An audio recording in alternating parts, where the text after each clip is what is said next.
काला जादू अगर किसी ने कुछ किया है तो क्या है उस जादू का तोड़। काला जादू अगर किसी ने कुछ किया है तो क्या है उस जादू का तोड़। सद्गुरु हमें बता रहे हैं कि किन तरीकों से काला जादू किया जा सकता है। साथ ही वे हमें काला जादू से बचने के उपाय भी बता रहे हैं। सद्गुरु, क्या काला जादू एक हकीकत है?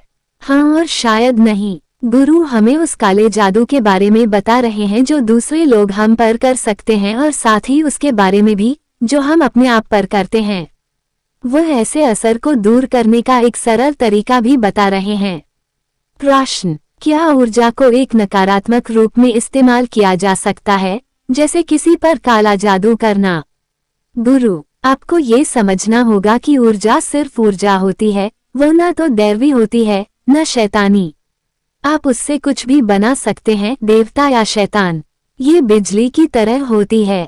क्या बिजली दैवी या शैतानी, अच्छी या बुरी होती है? जब वह आपके घर को रोशन करती है तो वह दिव्य होती है। एक वेद, अथर्ववेद, सिर्फ सकारात्मक और नकारात्मक चीजों के लिए ऊर्जाओं के इस्तेमाल को ही समर्पित है। अगर वह एक इलेक्ट्रिक चेयर बन जाती है तो वह शैतानी होती है।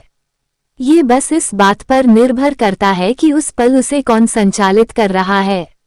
असल में 5000 साल पहले अर्जुन ने भी कृष्ण से यही सवाल पूछा था। आपका ये कहना है कि हर चीज एक ही ऊर्जा से बनी है और हर एक चीज दैवी है, अगर वही देवत्व दुर्योधन में भी है तो वह ऐसे काम क्यों कर रहा है?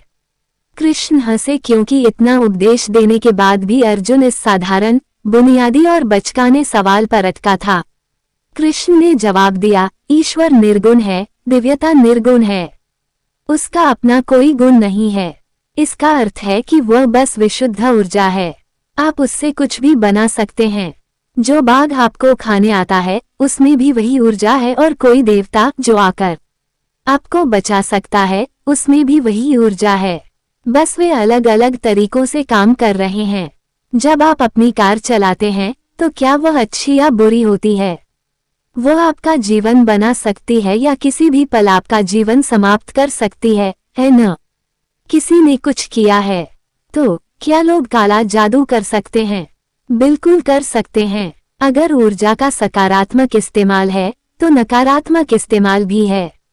एक वेद, अथर्ववेद, सिर्फ सकारात्मक और नकारात्मक चीजों के लिए ऊर्जाओं के इस्तेमाल को ही समर्पित है। मगर मैंने ये देखा है कि अक्सर ये चीजें मनोवैज्ञानिक या ज़हनी होती हैं। ये थोड़ी बहुत मात्रा में हो सकती है, मगर बाकी यह होता है कि आपका अपना दिमाग आपको पागल बना रहा होता है। अगर मुझे आपको पागल करना है तो मुझे आप पर कोई असली काला जादू करने की जरूरत नहीं है। कल सुबह जब आप अपने घर से निकले और मान लीजिए वहां एक खोपड़ी और थोड़ा खून पड़ा हो, तो उसे देखने के बाद ही आप बीमार हो जाएंगे। आपका कारोबार ठप होने लगेगा, सब कुछ नकारात्मक होने लगेगा, क्योंकि एक तरह का भय आपको जकड़ लेता है। कोई काला जादू नहीं किया गया, बस कुछ संकेतात्मक चीजों की जरूरत है जिनसे आपको लगेगा कि यह किसी किस्म का काला जादू है और यह आपका दिमाग खराब कर देगा। इसलिए ज्यादातर बार यह सिर्फ मनोवैज्ञानिक होता है। चाहे आप पर काला जादू ही किया गया हो, मगर केवल 10% असली चीज होगी। बाकी आप खुद ही अपने आप को नुकसान पहुंचा रहे हैं। इसलिए यह प्रतीकों के साथ आता है। ऐसा काला जादू करने वाले ये जानते हैं कि आप खुद पर ही मनोवैज्ञानिक ढंग से असर डाल सकते हैं। आप रुद्राक्ष जैसे कुछ बचाव के साधन पहन सकते हैं जो किसी भी किस्म की नकारात्मकता से सुरक्षा करते हैं। एक बार ऐसे प्रतीक बना लिए जाने पर आप खुद को ही बर्बाद कर डालते हैं। किया कराया वापस करने का तरीका। मगर हाँ, ऐसा विज्ञान जरूर है जहाँ कोई अपनी ऊर्जा का नकारात्मक इस्तेमाल करके किसी और को नुकसान पहुंचा सकता है। इसका बचाव क्या है? एक बात ये कि अगर आप आध्यात्मिक साधना के पथ पर हैं तो आपको इन सब चीजों के बारे में चिंता करने की जरूरत नहीं है। आपको इन चीजों के बारे में सोचने तक की जरूरत नहीं है।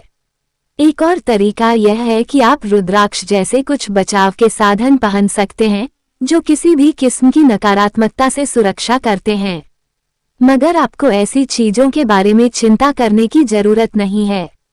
बस अपना ध्यान जीवन में बनाए रखें और आगे बढ़ते रहें।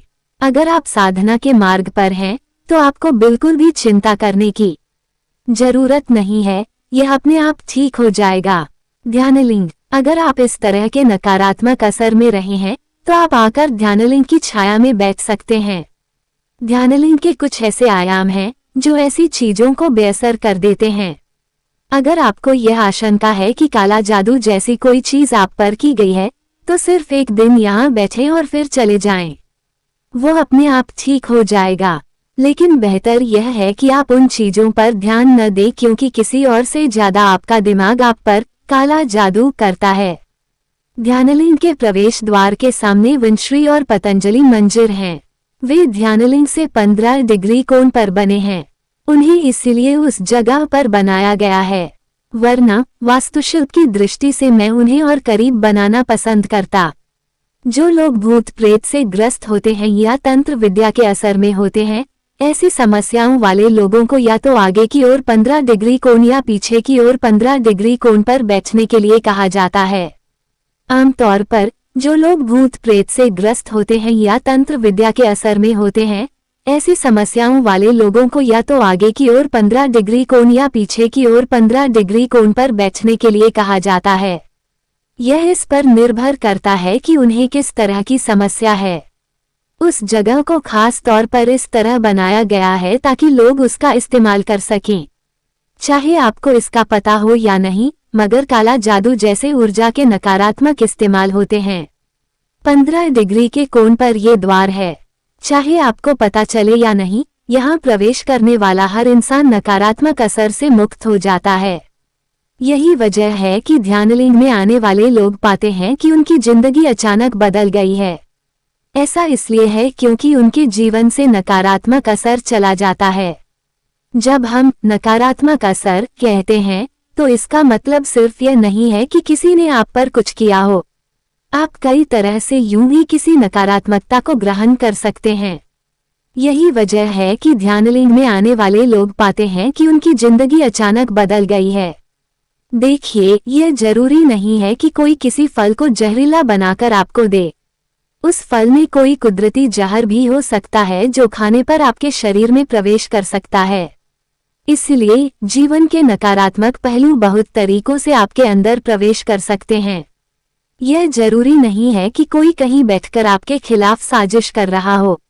इसलिए ध्यानलिंग का प्रवेश द्वार पहला 15 डिग्री कोण इसी मकसद के लिए बनाया गया है। इससे पहले कि लोग किसी और चीज की कामना करें, वे खुद ब खुद इस तरह के असर से मुक्त हो जाते हैं। उन्हें बस उस स्थान में लगभग 60-70 फीट चलना होता है। ये नकारात्मक चीजें अपने आप बेअसर हो जाती हैं।